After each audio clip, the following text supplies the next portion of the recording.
Hey, we're Josh and Shelly Buck, and welcome to the big show. I mean the little show.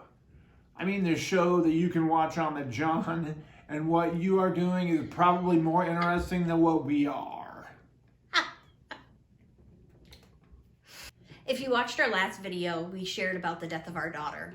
And today we're going to be sharing some helpful tips to help get you through the loss of a loved one. Like, nothing's going to make the pain go away. Nothing. But these might help like 2%, 4%. Maybe 3 if they're lucky. Yeah, and something in those moments. But it's something. Yeah, something in those moments is better than nothing. Yes. So, number 1. Sitting Shiva. You may have never heard of this, but it's a Jewish practice that goes way, way back. And we're not Jewish, but being believers and trying to live our lives according to the Bible, this is something that's really helpful. Shiva means 7. And you don't even need to remember the word, but the idea, the Jews will come around for this period of Shiva, 7 days, and they really mourn.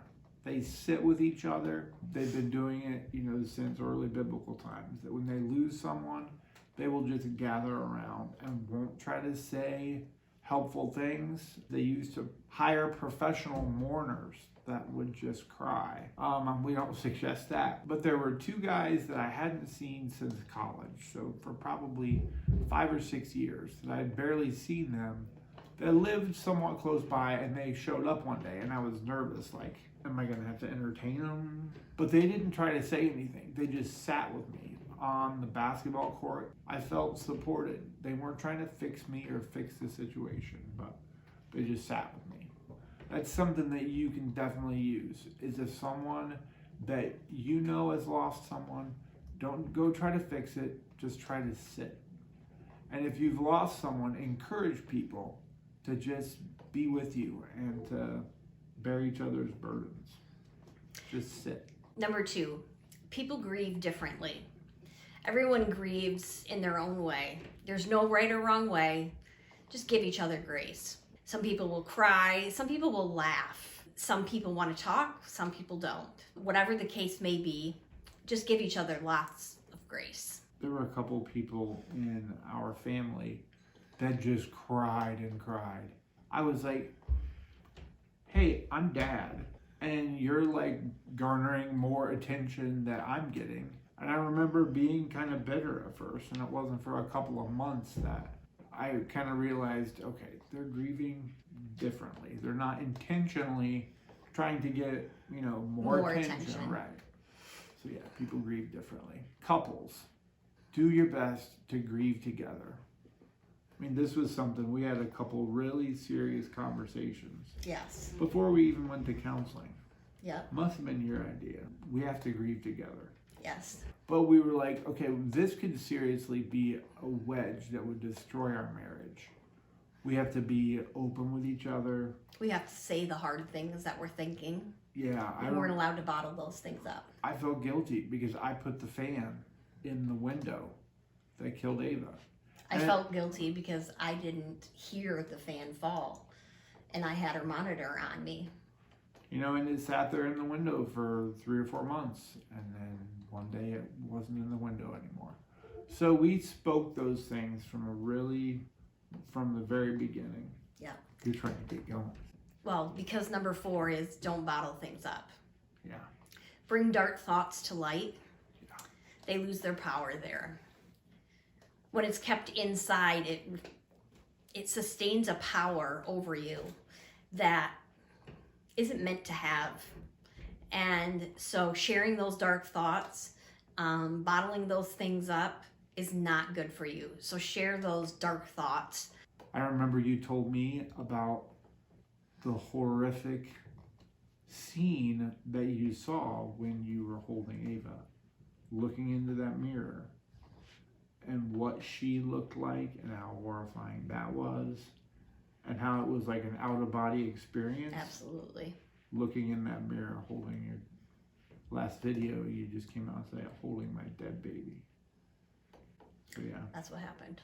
Trust that who you're sharing them with understands that it's not something that they're going to go around sharing. especially when you're sharing such intimate details, especially of death, because death is such an intimate affair. Just bring those thoughts to light. Number 5, listen to music that fills your soul. If I wouldn't have had music after Ava died, my soul would have been dry. I would have had this barren desert of a soul. It allowed me to feel, it allowed me to cry. Music helped me cry in ways when I felt all cried out. I would turn music on and the tears would start again. And I needed that release. Just listen to music that really speaks to you. And we even put together a playlist that will link in the description. I believe it's a Spotify playlist.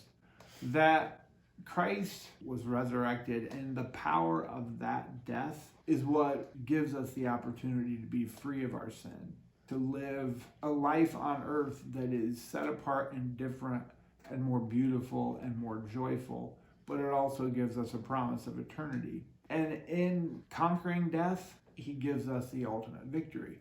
And so music that points towards that just has a special way to lift you up. So number 6, a couple weeks ago we were coaching someone and they were asking, what are some concrete steps that I can take, or what are some things I can do? And one of them that we said, put pictures up of your loved one. And they even said, I have a necklace from my grandma. And so we said, hang the necklace up on the picture frame. But put things in front of you that help you remember, because you don't need to forget. You have to hold the memories as cherished. And those things up around your house, little statues, figurines, paintings, whatever. Framed pictures. Yeah, will help you to see those, cherish the memories, and realize I don't have to forget to heal.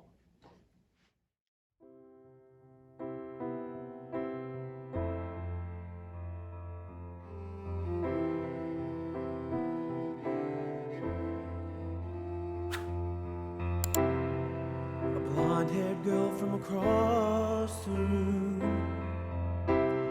changed my life with just a glance. I took off my watch and